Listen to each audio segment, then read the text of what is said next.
Hi FlossTube, it's Jen from Delicious Threads. Today is Wednesday, October 19th, and this is my mid-October update. So October has been busy so far. I feel like I say it's been busy every single time I record a video, but with too many children and life, I think it's always busy. Anyway, we got to go on a family trip to Washington, D.C. My husband was going to be there for work, and he was going to have some downtime, so we decided to just make it a family vacation. So we all hopped on a plane and got ourselves to Washington, D.C. We did a lot of walking, went to a bunch of museums, saw some monuments, and had a lot of fun. My husband and I had both been to DC before, but separately. So this is the first time we got to go together. And then it was the first time for any of the kids. They had a lot of fun, and we had a lot of fun, and we'll definitely go back. I think I need a break from big trips with 3 little children for a little while, though. But it was a lot of fun. And then the last couple of days, my girls have been sick. So they picked up some bug after we got home, and it seems like they're starting to get better. The baby's almost 100%, and my 2-year-old is still, I don't know, still a little under the weather, but I think she'll be good to go in a couple of days, or maybe a day or so. Yeah. Other than that, things have been good.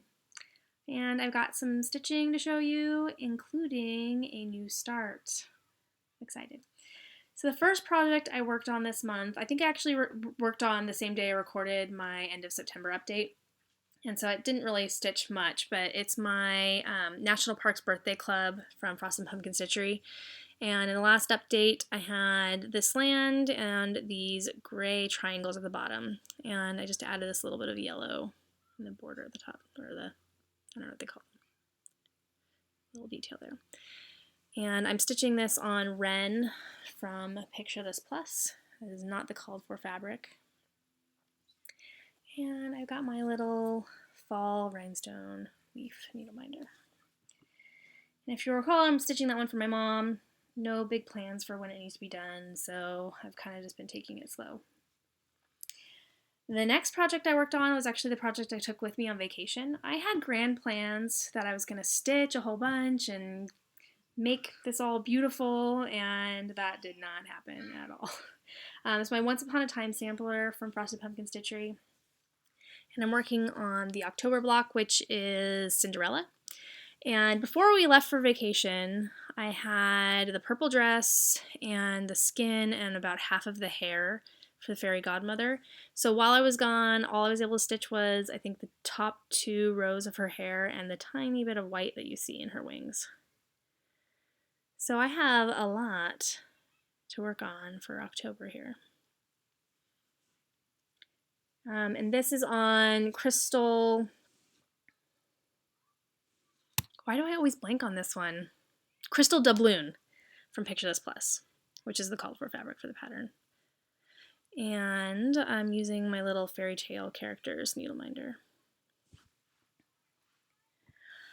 I did some more work on Halloween Cat. And I'm realizing now how crazy I am for all the plans that I have and all the things that I want to start. And so I'll talk more about that later, but this is going to be my only Halloween project this year, I think.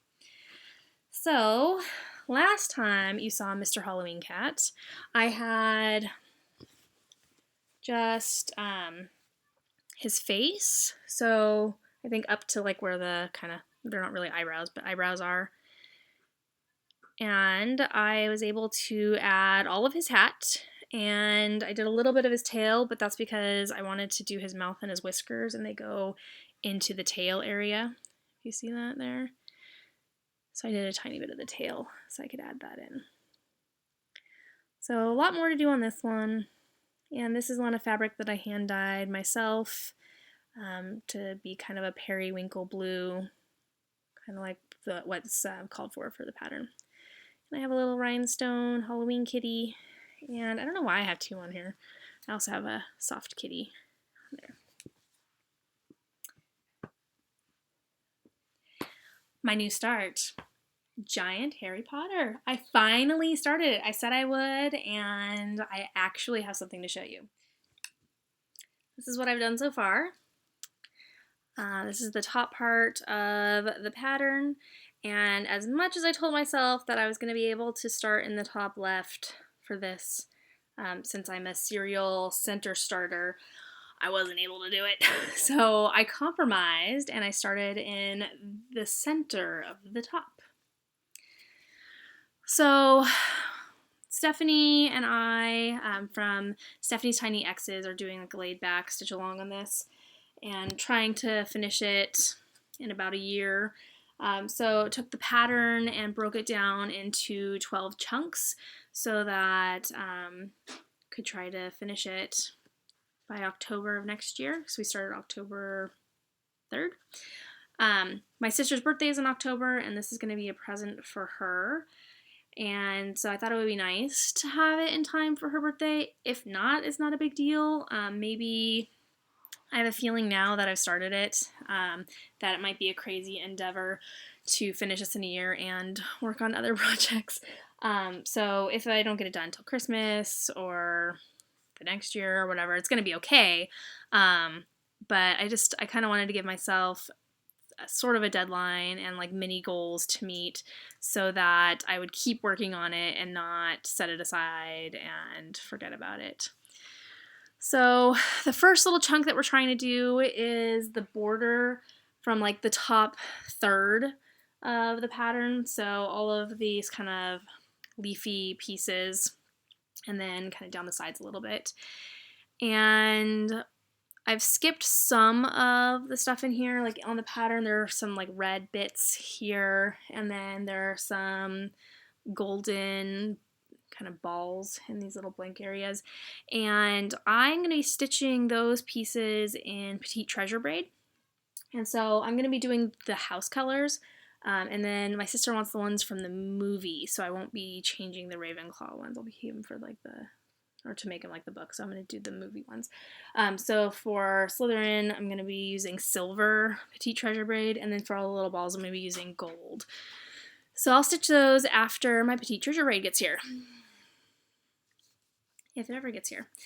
So I actually ordered from a place online, and I think they're in LNS somewhere. I can't remember where. And with shipping and everything included, they had better prices than some of the other places that I found online, including what is technically my LNS, even though it's further than I probably would want to drive to get stuff, which is why I was ordering online. And so I ordered through them, and I'm really kind of disappointed in how it has gone so far. I ordered on the 4th, so before I left on my trip, and when I got back, I was expecting to like have some threads because I was gone for a week. And that didn't happen. So I got home and I had a bunch of other stuff, and that wasn't there. And so I checked on my order, and it hadn't even been shipped yet. So I contacted the company because it had been 8 days with no word from them and no shipping. And they responded pretty quickly, but they responded saying, oh, well, this particular color was out of stock, and so we've ordered it from our supplier, and they typically take 10 to 14 days, 10 to 14 business days to get here. We'll ship when they get here. I was a little annoyed by that. So it was out of stock. You didn't mention it. You didn't mention that it was going to take a couple of weeks before you were going to send my order. I kind of feel like customer service wise, it would have been nice for them to at least mention that so that I could decide if I wanted to have them just cancel those 2 items, or because I have 2 of them, either cancel that item and ship what they already had, or I don't know, maybe they were just worried I was going to cancel the order. I'm not sure why they wouldn't say anything, but it's kind of ridiculous to not even mention that it's going to take weeks for my order to be shipped. So I was really annoyed with that. And now it's been 15 days since I placed my order, and it still hasn't shipped. So Stephanie also ordered from them, kind of at my suggestion. I feel a little bad now because she's also waiting on hers.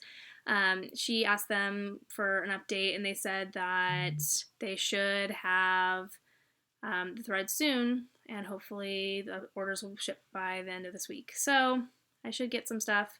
But even with that, like, I haven't, the only updates we've gotten are if we contact the company, and that's really disappointing. Anyway, I don't need them right this second, so I'm trying to not be too annoyed, but if I had needed those quickly, that would have been a disaster. I don't know. So I'm hoping to have lots of progress on this one to show you next time. I've got a little enamel Harry here, and then this is one of my little fabric covered buttons, and I've got Ron. He's just hanging out. When I go on to this side, when I'm doing red, I figured I got my little red head. So those were the projects that I worked on. I also did some fabric dyeing in preparation for some sals.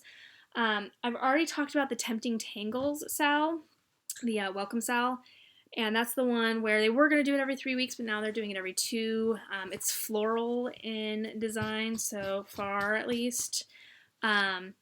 And I had a hard time figuring out what color I wanted my fabric to be, and I was going through my stash and not finding anything I liked, so I decided to dye something. And I was thinking that this might be really nice at my parents' house and like maybe their kitchen. And they have a lot of the yellows and stuff. And so I actually made, oh, you can kind of see this. It's like a very pale butter yellow. This is what I'm planning to use for my welcome sal. And then remember, I'm using Dinky dyes from my Oops packs. Let's see if I can. So I think those look nice, and like even the yellow is a darker tone, so it's going to definitely show up. So I'm hoping to start that soon. The 4th part is about to come out. I'm like really behind, man. The 4th part's going to come out, I think, on Friday. If you haven't joined, or you want to, it's not too late. I think it's only a quarter of the way through when we get the 4th bit, and it's only $5, so it's a inexpensive stitch along, and there are a bunch of people doing it, and everybody's doing it on different fabrics, and some are just using the called for DMC, and some people are swapping them out like I am for this one. So it's fun to see everyone's progress and how everyone is making it their own. I joined a new sal.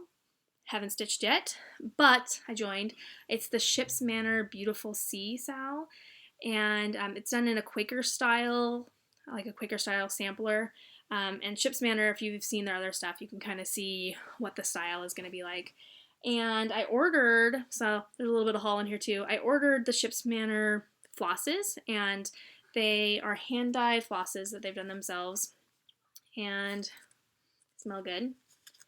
And there's a special price if you're doing the sal, and so if you order it when you do that, there are 9 different colors, and I think you get them for $15. There are a few people stitching this on black, and it looks really nice. I'll try to insert a picture of the first part, because the first part has already been released. I'll put that here. And so I wanted to dye my own fabric, and I wanted it to kind of look like the ocean. Hopefully you can see this. That's pretty good. So the base is a light blue, and then there's some green kind of modeling throughout. So I think that'll look nice. I think all the colors will show up pretty well. I was a little worried about this lighter blue one, but I think that'll stand out still. Or I was a little worried about this one too. But I think they're all gonna work pretty well. So that one, only the first part is out. The stitch along was $6, and it's a similar size to the Tempting Tangles Welcome Sal. It's I think 135 stitches by 135 stitches, and so each part is also fairly small. So they should be easy to stitch up, and I'm really excited to see how this one looks with the variegation. I especially like this one. It's called Orange Grove. That has some really pretty variegation in it. So hopefully I'll be able to start that one soon too. I dyed a 3rd piece of fabric. It's kind of like my backup piece. I wasn't sure exactly what I wanted to do with the beautiful sea sampler, like I knew I wanted it to look like water, but I wasn't quite sure which colors to use and like how much of the colors. And so this piece has actually been dyed, I think 3 separate times, because it started with it was a little more green. And then I went a little more blue, and then it was too bright. And so I ended up dyeing it with some gray, and then it ended up looking dingy. So this was a little bit of trial and error. You probably can't even really see the difference between this one and the other one, other than just it's more blue. It doesn't really look dingy to me anymore because I washed it, and I think some of that gray came out. But it's still pretty, and I'll find something to use it for. Maybe another water-themed thing. Like I have some mermaid stuff that can be stitched. So maybe I'll use it for one of those. So that's my backup fabric that I will find some use for. So it was fun doing some more fabric dyeing. Once I started dyeing stuff, I just wanted to dye everything, and so I kind of feel like now I'm starting to join stitch-alongs and pick up other projects just so I have an excuse to dye more fabric. If you haven't done it before, it's really fun. My preferred method is low water immersion, unless you're just doing like one solid color. But if you want that modeling, the low water immersion technique is really good. I feel like you have a lot more control. So if you haven't tried it before and you want to make your own, there are some YouTube videos that are really helpful. And if I can remember, I think last time I talked about it, I tried to find the video I had watched and I couldn't find it. But if I find it, I'll link it down below. I'll also link all of the but I'll put the patterns that I'm talking about, and I'll link the different groups or how to join the stitch-alongs. So I joined another stitch-along. This one isn't going to start until January, and it runs from I think January 11th through the end of July, and it's done by KLT Charting, and they've done a couple other ones. They had one that was seahorses, I think, and one that was owls, and so the idea is to have an outline, and then each month, or not each month, but each section, there are 12 of them, each section has some sort of design to fill in the outline of that object. And if you go on their site, you can see some of the examples of ones they've done in the past. And they don't give you the colors to use.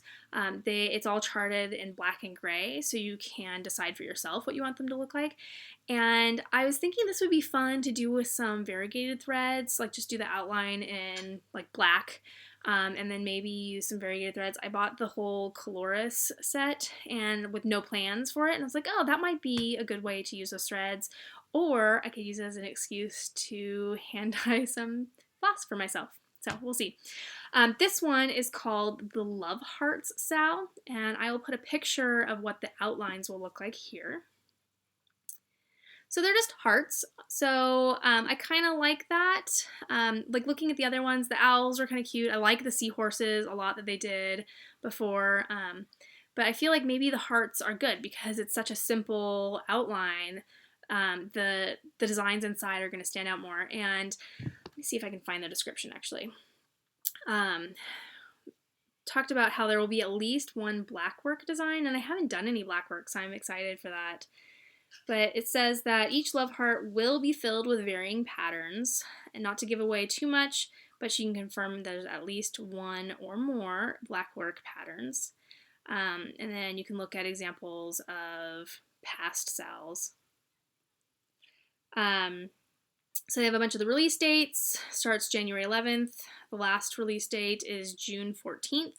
And then you have until the end of July to finish it. And if you finish it before the end of July, you are entered into a drawing to win stuff. So they have a gift voucher for their shop. They're in the UK. So I think on this one, it's like $9, and then when converted, it was like $11. It's a little more than the other ones, but it's still not that much.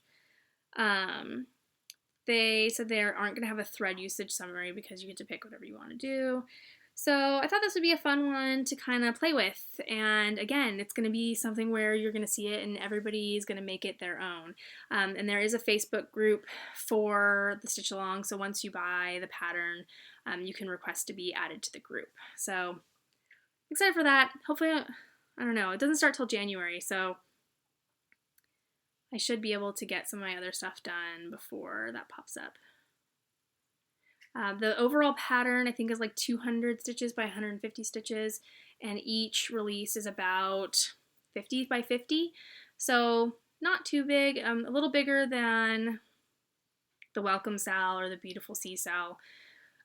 So we'll see. Hopefully they won't be too intricate for the designs, but I don't know. So that one, fun. I'll put a link down below if you want to join in too. The last little bit of haul that I had was I got some Anchor black thread, and I haven't used it before, but I hear other people talking about how much better the coverage is, and I really wish I had gotten it before I started my Halloween cat, because that would have been a great way to see how the coverage is, because, I mean, it's fine.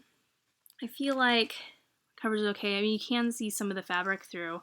I was thinking about this the last time I was stitching, that it would have been a good one to use the Anchor black for, because all of the cat has a lot of black in it. And I just got this on eBay. They actually ship from India. They're packaged really well. They came really fast. And I got like a 24 pack, so I have enough for lots of projects. So I'm going to try to find maybe something that has, maybe I'll do one that's just, some chart that's just in black. Maybe on one of the fabrics I dyed a while ago that were kind of crazy and had a lot of darker colors, and the black will stand out on those, so I'll see. But now I have it, and I get to try it out on whatever project I use next that has a decent amount of black. So for plans, I decided I have too many plans. I realized how crazy I am. So I have far too many whips. I can't get to each of them if I really want to have much progress. I've been stitching on just whatever I feel like stitching on, and I feel like that's the best way for me to do it. I can't do a rotation. I've just been giving myself mini goals, like with the cat. I really wanted to finish his face, so I did the ears, and I want to finish his hat. Okay, great. And then my son really wanted me to put the whiskers in, so then I did a little bit of the tail. And I was like, great, okay, so I'm going to put that away. I'm going to do something else. So I gave myself a little mini goal. Otherwise, I would just sit and stitch, and then I would never stitch on anything else. So that's been working for me, but in order to have enough progress for me to be happy with whatever project I'm working on, it takes more time than... not more time than I want. It just takes time. And then by the time I get to the end of the month, it feels like there wasn't enough time to work on everything. So I'm feeling a little bit like I have too many projects, and of course I'm adding extra things on with all these little sals, but in my head I'm like, oh, they're small, it'll be fine. So there are things that I wanted to start that I never started, and that's going to be okay. Like, I haven't started Death by Cross Stitch. I've decided I'm going to start that next year. Kingdom of Books, I'll probably start that next year. I'm still undecided what I want to do for the fabric on that one, so I don't want to start it yet anyway. I wanted to do the Hocus Pocus cat spell this October, and that's not going to happen, and I'm okay with that. I wanted to do the Soda Stitch Autumn piece, and I was planning to do that for the Stitch Along in the Soda Stitching Designs group, and I never started it, and that's okay. So, I don't know. I'm just realizing that there are things that I want to do that I'm not going to be able to start yet. So my plans are just to stitch whatever I feel like stitching on and try to do as much as I can and enjoy it. Not be crazy. I am going to try to participate in the Stitch Mania election stitch-alongs, and so they have in the Stitch Mania group things to stitch on for the days leading up to the election. I think it starts October 25th. Don't quote me on that. And I know people are putting out videos with their plans, and I just cannot be that organized yet. So at the end of the month, I'll share what I did for those days if I am able to do that. The other thing I am really excited about is in Cross Stitch It's Fun, they are doing a fun Stitch What's thing. So it's kind of like Hogwarts, but it's Stitchwhat's. And they're doing the sorting right now where you fill out you do this questionnaire, and then based on your points, you get put into one of 4 houses, and they're calling the Stitchwhat's School for Enchanted Stitching. And it's kind of modeled after the houses at Hogwarts and Harry Potter, and there are going to be challenges, probably similar to the challenges that they already have, and then you get points for your house and to earn towards your house cup. And I don't know, it just seems like a lot of fun, and there are a lot of people that are participating. So if that's something you'd be interested in, I don't know if they're cutting off the addition or adding people to houses at any time, but they're doing the sorting right now. So if you are in the group already, go do that because it's going to be fun. If you're not in the group already, join the group and then join Stitchwhat's. And I am in Froggen, so if you end up in Froggen, say hi. And yeah, I think it's going to be fun, and it's going to get people involved and doing more stuff and sharing their stitching. So that's all good, right? So I guess that's about it. I hope I have a lot of progress to show you next time. I will record again at the end of October. And until then, happy stitching. I forgot something. So starting tomorrow, Thursday the 20th, in my Needle Minder group, I'm going to be having a sale on all of my Halloween and fall themed needle minders. The sale is going to go through the end of the month. So if you haven't joined the group yet, come join the group. And if you're in the group, enjoy the sale. And then also we're getting close to 500 members in the Needle Minder group. And when we hit 500, I'm going to be having a giveaway. So I'm planning what I'm going to give away right now. So that is all. See you next time.